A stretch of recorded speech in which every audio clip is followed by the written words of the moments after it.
Now, though, let's turn to the latest on the Middle East. And the United Nations Security Council has again delayed a vote on a resolution calling for a halt to the fighting in Gaza. It's the fourth time it's been postponed this week. It has been delayed since Monday as member states try to work out a draft that the United States won't veto.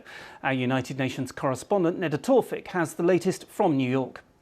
What I heard from one diplomat is that they've made more progress today than they have all week and that they are narrowing the gaps. What we have received is the latest draft resolution, and it is different in key aspects from the last proposal. Now, instead of calling for a suspension of hostilities, the draft now calls for urgent steps to immediately allow safe and unhindered humanitarian access, with creating conditions for a sustainable cessation of hostilities. So the wording there toned down from the original draft.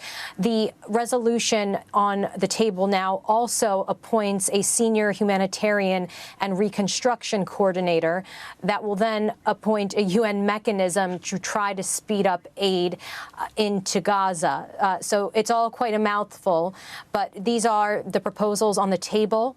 This was made to try to prevent a U.S. veto to get the United States on board with this resolution. That's Neda Tawfik at the United Nations. Well, after the meeting ended, the UN ambassador to the UN, Linda Thomas-Greenfield, spoke to reporters. We do have that resolution now. We're ready to vote on it. It's a resolution that will bring humanitarian assistance to those in need. It will support the priority that Egypt has in ensuring that we put a mechanism on the ground that will support humanitarian assistance, and we're ready to vote for it.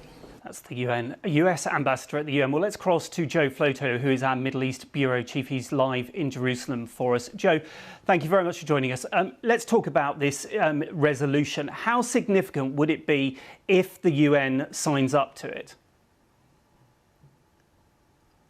Look, I think at the moment we're seeing in New York diplomacy meeting reality. So what we've got here are two sides who are violently opposed to each other, but have very different views on when the next ceasefire should happen. So Hamas and the other Palestinian factions fighting in Gaza have come out very publicly and in conversation with Egyptian mediators to say there will be no pause, no negotiation for a transfer of hostages unless the conflict finishes, unless the ceasefire is permanent.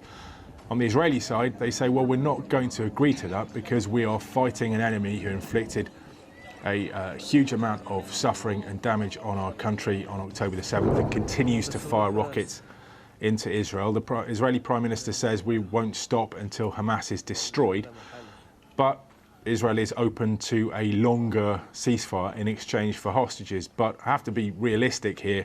I mean, last night an Israeli senior official told us that they're not actually in a negotiation at the moment, although they are having useful talks with mediators. So the two sides are very, very far apart. And in the middle, well, we've got 2.5 million people in Gaza. 1.9 million of them are displaced from their homes. And the UN is reporting severe hunger and disease spreading amongst those people. Not to mention, of course, the death toll is climbing as the military operation continues every single day. And how much aid is at the moment getting in? We know quite a bit got in where there was the pause in fighting, but since that has resumed, are any trucks getting in day to day? So trucks are going in. They vary day to day how many go in. Sometimes it can be up to 200 trucks a day, and then that flow goes down. The UN is saying, look, we need to speed this up, and if Israel were to open fully its main terminal with Gaza on the Israeli side, then that could be fulfilled. Currently, there is a very slow and cumbersome operation to check every single truckload of aid, and that is controlled by Israel. Israel says that's necessary because it doesn't want anything going to Hamas that would help it prosecute its war. And at the moment, there's not enough aid going through by anyone's assessment, apart from Israel. Israel says there's plenty of food still in Gaza. The markets have food, and it's actually the UN who could speed up their supply of trucks for inspection, something that the UN flatly rejects and said that's not true. Joe Floto in Jerusalem, thank you very much indeed. Well, we can speak now to Sam Block, who is Director of Emergency Response for World Central Kitchen in Gaza, which has been working to provide meals for citizens inside Gaza. Sam, you're in Rafah, which is in the south of Gaza. What is the situation like with you, where you are? So in Rafah, we're working both in northern Gaza and in southern Gaza, but in southern Gaza, we've seen just an incredible condensing of the population. The whole southern part of Gaza normally has about 280,000 people living here, and we now have well over 1 million. So there's people absolutely everywhere seeking some sense of safety. We're feeding as many of them as we can. We're currently providing enough food via our trucks coming across for at one meal a day, about 22% of the population, but that is obviously not even close to enough. We're doing all that it is that we can. We have a lot of trucks in the pipeline. We've had about 400 trucks enter Gaza already. And we have a lot waiting on the Egyptian side to come in. There is there is food on the markets, on the, so to speak, markets, lots of little street vendors, a lot of which are reselling humanitarian food that's been donated. It's kind of become the informal economy. You need one thing, you sell or trade, one thing you receive. But all of the food coming from within Gaza is becoming on very, very short demand. And while there is food in those markets, it's 3 to 4 times what the average cost would have been. There's a severe scarcity. In addition to that, some people may know there's been very, very little propane means for people to cook food. Here in Rafah, southern Gaza, every tree, every time you drive anywhere, every day you see less and less trees. So people are resorting to anything possible to create heat in order to be able to cook fuel. World Central Kitchen is bringing in alternatives. We've designed and been engineering alternative to propane cooking stoves and fuel sources, but it's still simply not enough.